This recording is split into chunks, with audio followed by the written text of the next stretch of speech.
TRF சேர். அவர் தான் வந்து rotary foundation சேர்மனா இருப்பார்.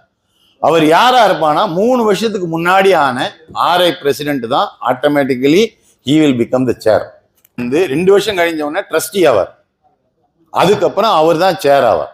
இந்த டிஆர்எஃப் ட்ரஸ்டீஸ் நம்ம எப்படி ட்ரஸ்ட் வச்சிருந்தா ட்ரஸ்டி போடுறோமோ அதே போல ரோட்டரி ஃபவுண்டேஷனுக்கு 13 ட்ரஸ்டி உலகம் பூரா இருந்து தேர்ந்தெடுக்கிறார்கள். எலெக்ஷன் கிடையாது.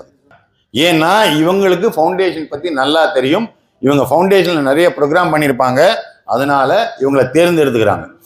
அதுல வந்து அவங்களுக்கு வந்து எத்தனை வருஷம் அந்த இடத்துல வேலை, அந்த ட்ரஸ்டியா வேலைன்னா 4 வருஷம் அவங்க இருப்பாங்க. இருக்கிறதுலயே அதிகமான டேர்ம் ரோட்டரி அறக்கட்டளையில் இருக்கிற ட்ரஸ்டிக்கு தான் 4 வருஷம் அந்த வேலையை செய்யறதுக்கு. ஏன்னா கண்டினியூட்டி வேணும்.